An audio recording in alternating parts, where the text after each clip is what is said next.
Mood সুইংসের অজুহাতে নারীদের খারাপ আচরণ মেনে নেওয়া বন্ধ করুন। অনেকেই ভাবেন নারীদের রাগ বা রুক্ষতা সহ্য করা উচিত, কারণ তারা মুড খারাপ।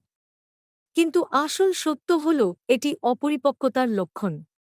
একজন পরিণত মানুষ তার আবেগ নিয়ন্ত্রণ করতে জানে। জীবনের চাপ, হতাশা সবার জীবনেই আসে, কিন্তু এর জন্য অন্যের প্রতি রুক্ষ আচরণ করা কখনোই গ্রহণযোগ্য নয়। যদি কেউ বারবার মুড খারাপ বলে আপনাকে অসম্মান করে, বুঝতে হবে এটি তার গভীর সমস্যা। আপনার দায়িত্ব হল নিজের আত্মসম্মান রক্ষা করা।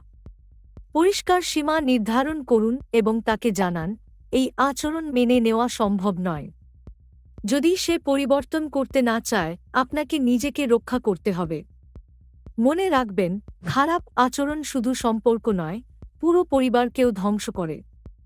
আজকের মুড খারাপ ভবিষ্যতের মানসিক অশান্তি ডেকে আনতে পারে। জীবন খুব ছোট, তাই এমন কারো সঙ্গে কাটান যিনি আপনার সম্মান ও মানসিক শান্তিকে গুরুত্ব দেন। খারাপ আচরণ মেনে নেওয়া মানে নিজের প্রতি অবিচার করা। সচেতন হন, নিজের জন্য সেরা জীবন বেছে নিন।